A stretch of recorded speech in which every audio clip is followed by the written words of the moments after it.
One driver's death completely changed the safety standards of Formula One. Another straight up cheated, crashed his own car just to help his teammate win. And one teenage prodigy, he was so wild behind the wheel, they literally rewrote the rulebook to keep him in check. Today, we're diving into the stories of F1 drivers who didn't just compete, they forced the sport to evolve. From race-fixing scandals to life-saving safety tech, these moments reshaped Formula One forever. And it all starts with the rule-breaking rebel who changed more rules than any other driver in F1 history. Max Verstappen didn't just join Formula One, he exploded into it. At 17, the guy was barely old enough to drive a rental car, and yet there he was, lining up on the F1 grid against legends. It made history, of course. Youngest ever F1 driver. But not everyone was throwing confetti. Veteran racers were giving serious side-eye.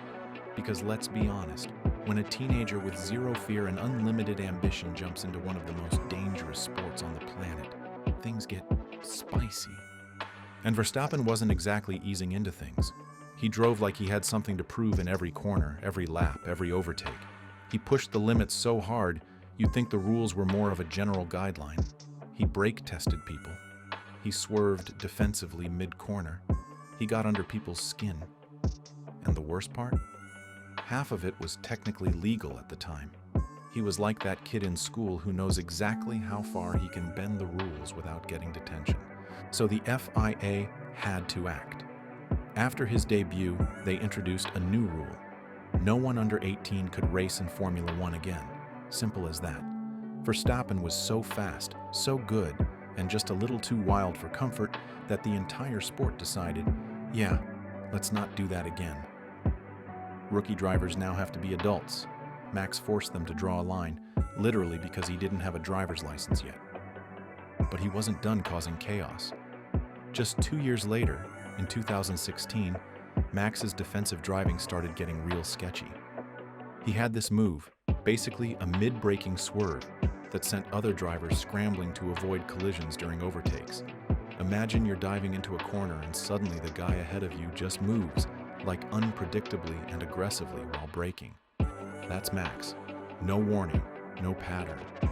Just boom, swerve.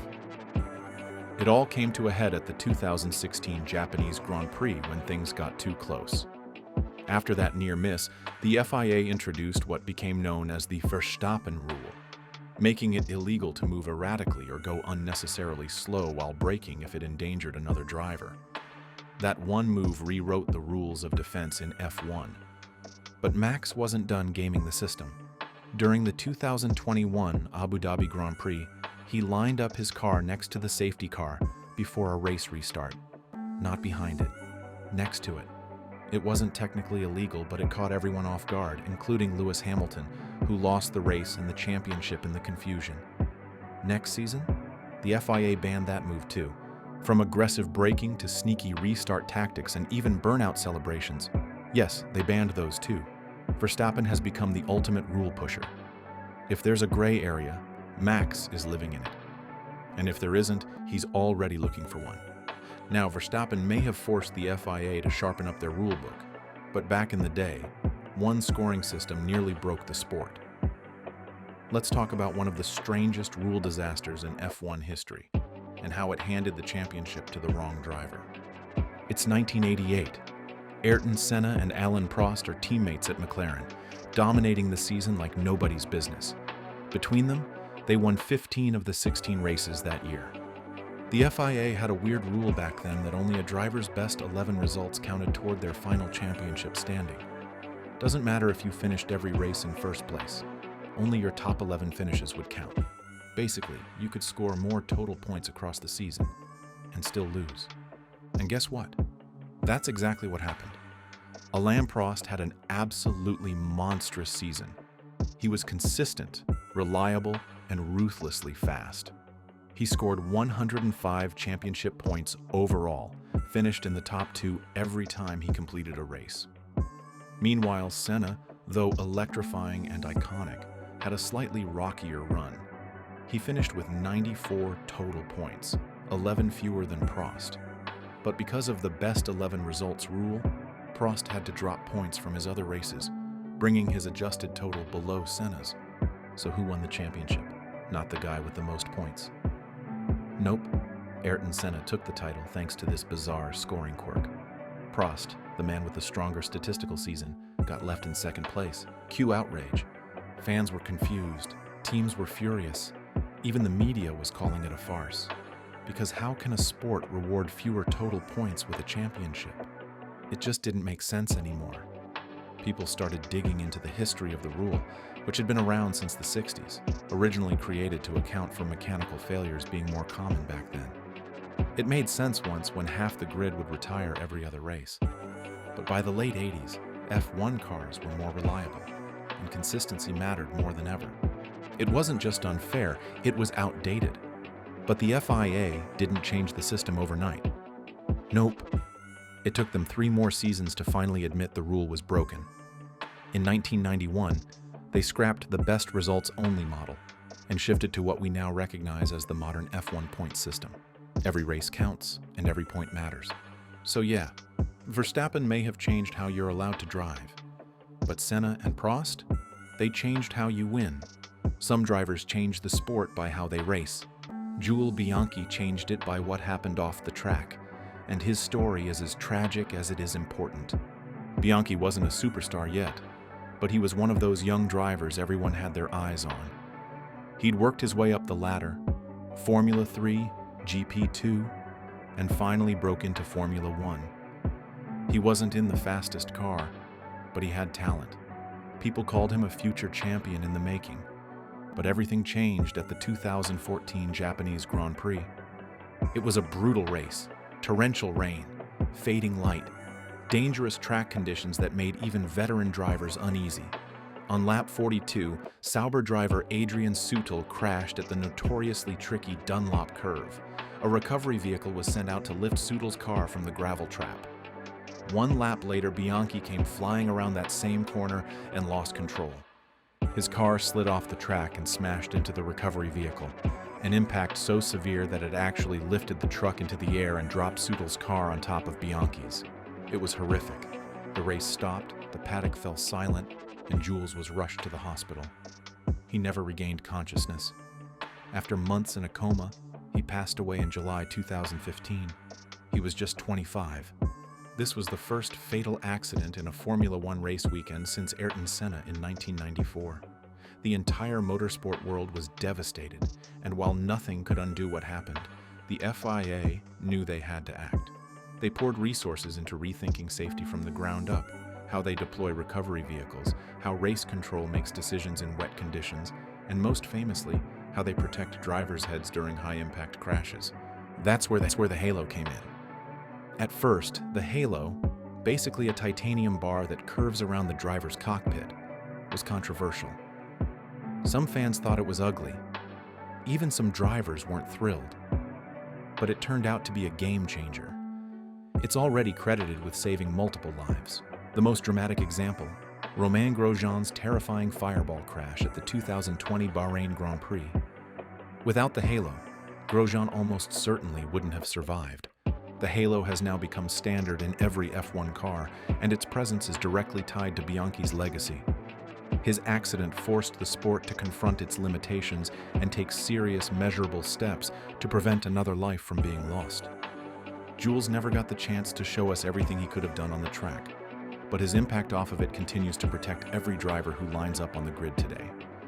Before safety tech like the halo, before GPS monitoring and ultra-regulated tire temps, Formula 1 was a different kind of beast, raw, dangerous, and often fatal.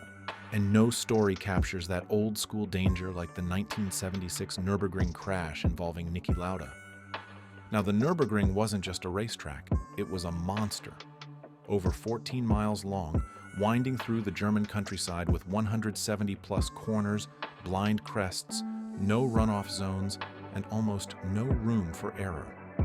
Drivers nicknamed it the Green Hell, and that wasn't just dramatic branding, it was brutal. And in 1976, Lauda, already the reigning world champion, looked around and said, "This track is a death trap." He wasn't wrong. Just days before the race, Lauda actually organized a boycott. He urged fellow drivers to sit it out, claiming the track was too dangerous, especially in the unpredictable rainy weather forecast. Some drivers supported him, but not enough. Pressure from Ferrari, the fans, and the sport's governing bodies ultimately led him to race, and that decision nearly cost him his life. On lap 2 of the German Grand Prix, disaster struck. Lauda's Ferrari veered off the track at high speed, hit an embankment, and erupted into flames. He was trapped inside, the cockpit engulfed. Other drivers, brave as hell, pulled over, jumped out of their cars, and desperately tried to free him. They got him out, but not before he suffered severe burns, internal injuries, and damage to his lungs from the toxic smoke. What followed was nothing short of miraculous. Lauda fell into a coma. He was given last rites in the hospital. But somehow, just 6 weeks later, he returned to racing, bandages still on, his wounds barely healed. But despite his incredible recovery, the crash left a permanent mark on the sport. Because Lauda had been right, the Nürburgring was too dangerous, too long for proper medical response, too unregulated.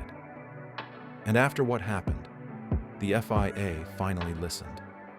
They conducted thorough safety assessments and realized there was no realistic way to bring the track up to modern safety standards. The Nürburgring was immediately pulled from the Formula One calendar, and F1 would never race on the full Nordschleife again. Lauda's crash didn't just inspire awe, it sparked reform. It pushed F1 into a new era, one where driver concerns could no longer be brushed aside, one where legendary circuits, no matter how iconic, had to meet minimum safety expectations. Niki Lauda didn't just survive the impossible, he made the sport safer for everyone who came after him. If you think all F1 crashes are just unfortunate accidents, think again. In 2008, one of the sport's most jaw-dropping scandals unfolded, not because of a mistake, but because of a plan. A deliberate, calculated, and frankly wild plan to cheat the system by crashing a car on purpose. The scene? Singapore Grand Prix. Brazilian driver Nelson Piquet Jr., racing for Renault, suddenly loses control mid-race and slams into the wall at around 62 miles per hour. The crash looked legit, maybe a rookie pushing too hard. The safety car comes out, as expected, and everything seems routine. But then things get weird. Fernando Alonso, Piquet's teammate, had made a strangely timed pit stop just moments before the crash. When the rest of the grid is forced to slow down and hold off on pitting due to the safety car rules at the time, Alonso surges ahead. And not just a little, he wins the entire race, despite starting way back in the field. At first, it looked like clever strategy, but under the surface, it was a ticking time bomb. The next season, Piquet's performance slumped. Renault dropped him. And that's when the truth came out. Piquet blew the whistle. He revealed that the crash wasn't an accident. It was intentional. The team had told him to crash deliberately to trigger a safety car and give Alonso a massive advantage. It wasn't just shady. It was race fixing, plain and simple. The fallout was massive. Renault was investigated by the FIA and found guilty of conspiring to manipulate the outcome of the race. The team was disqualified from Formula One and handed a 2-year suspended ban. Their team boss, Flavio Briatore, who was already infamous for being one of the sport's most controversial figures, was permanently banned from all FIA events. Pat Simons, Renault's executive engineer, received a 5-year suspension. The damage extended beyond just one race. Felipe Massa, who was leading the championship that year, lost valuable points because of the chaos caused by the crash. He ended the season just 1 point behind Lewis Hamilton in the final standings. 1 point. So yeah, this staged crash possibly changed the entire outcome of the 2008 World Championship. After the scandal, the FIA scrambled to patch the holes in their rules. They banned orchestrated crashes, strengthened rules around team interference, and ensured that pitting under safety car conditions couldn't be exploited so easily. It was one of the darkest moments in F1 history, and proof that sometimes the most dangerous thing on the track isn't the car. It's the people pulling the strings. Cheating doesn't always involve crashing into walls. Sometimes it's quieter, more calculated. A radio message, a glance from the pit wall, a silent signal that says, "Hey, move over." That's what happened in 2002 at the Austrian Grand Prix, one of the most awkward, controversial moments in Formula One history. And it didn't come from the back of the grid. It came from Ferrari. Michael Schumacher was in his prime. He had already won 4 of the first 5 races that season and looked unstoppable. But on that particular day in Austria, it wasn't Schumacher dominating the field. It was his teammate, Rubens Barrichello. Rubens had led almost the entire race. He was faster. He was smoother. He earned that win. But with just a few laps to go, Ferrari made a call over the radio. Rubens was to let Michael through. Not because of strategy, not because of tire wear, just because Schumacher was their #1 driver, and they wanted to make extra sure he got every possible point. At first, Barrichello resisted. You could hear the frustration in his voice. He knew this was his race. But eventually, under massive pressure from the team, he lifted off the throttle just meters before the finish line and let Schumacher pass. It was so blatant, so last minute, that fans didn't even cheer. They booed. Commentators were stunned. Even Schumacher looked uncomfortable. On the podium, Schumacher tried to fix the awkwardness by pulling Barrichello up to stand on the top step and handing him the winner's trophy. It didn't help. If anything, it made things worse. It turned a manipulative team order into a public farce. The FIA was furious, not because Ferrari technically broke any racing rule, but because they had completely violated the spirit of competition. They hit Ferrari with an $800,000 fine, not for the team order, but for that bizarre podium stunt. The message was clear: don't humiliate the sport in front of millions of fans. But fans weren't satisfied. The backlash was so intense, the FIA decided enough was enough. Starting in 2003, they banned team orders that affected race results. No more move-aside instructions. No more handing wins to a favored driver. From that point on, if a driver wanted the win, they'd have to earn it on the track. The irony? Schumacher probably would have won the title that year anyway, but Ferrari's need to control the outcome made people question the legitimacy of every result. It was a turning point, not in how cars raced, but in how teams were allowed to race. Not every rule change in F1 comes from a crash or a scandal. Sometimes it's about culture, about how drivers express themselves, and how far the FIA is willing to go to enforce control. And nobody has tested those boundaries more stylishly than Lewis Hamilton. Lewis isn't just one of the greatest F1 drivers of all time, he's also a global icon. Fashion, activism, personal style. You name it, he's doing it. But in 2023, the FIA decided to crack down on something unexpected: jewelry.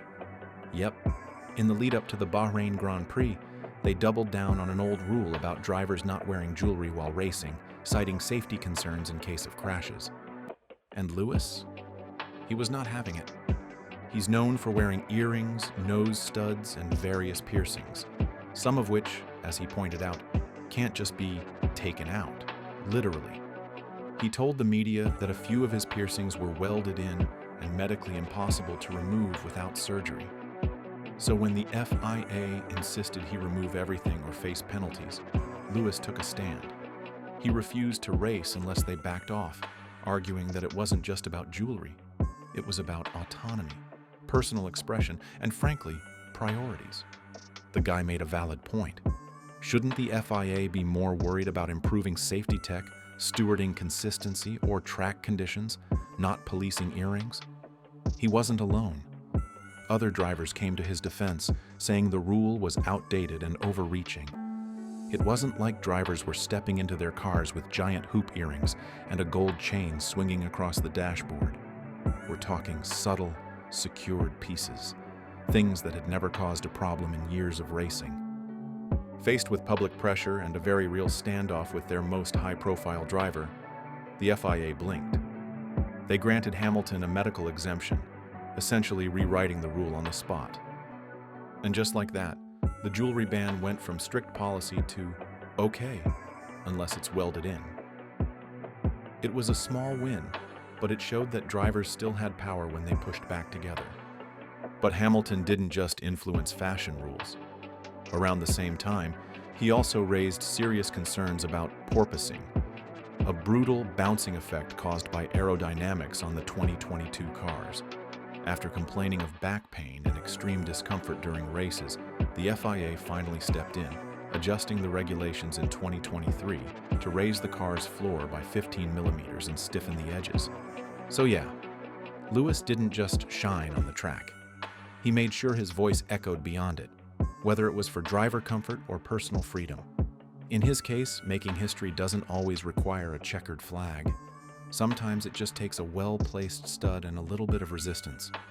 Every sport has its rebels, the game changers, the rule benders, the ones who push boundaries so hard that the rulebook starts to sweat. And in Formula One, that title belongs to one man, Max Verstappen. The guy's a lightning bolt in a Red Bull suit. But what really sets him apart isn't just the speed, it's how many rules had to be rewritten because of him. Let's start from the beginning. Max didn't just arrive in F1, he crashed into it like a meteor.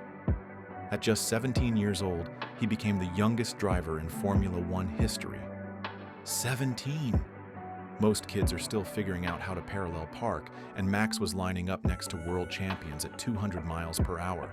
Problem is, he wasn't even old enough to get a regular driver's license in some countries. So naturally, the FIA freaked out and changed the rules.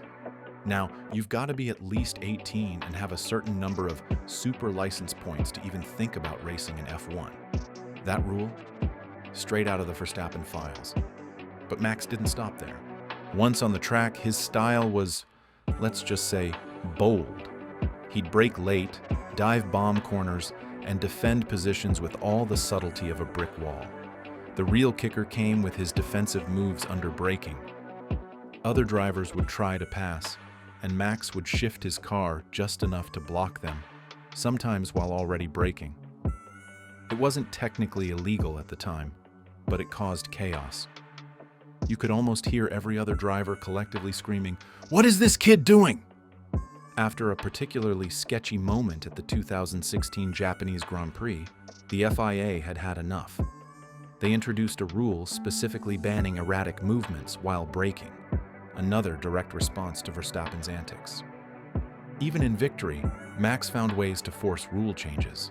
In 2021, after winning the Styrian Grand Prix, he celebrated by doing burnout donuts on the main straight. It looked awesome, but the FIA wasn't amused. They claimed it was unsafe and banned burnout celebrations altogether. Imagine being so cool they have to ban your victory laps. And then there was Abu Dhabi, that infamous 2021 season finale where Max lined up alongside the safety car just before the restart. It wasn't technically illegal, but it was weird, confusing, and dangerous. The FIA scrambled to update the rules again so no one could ever do that again.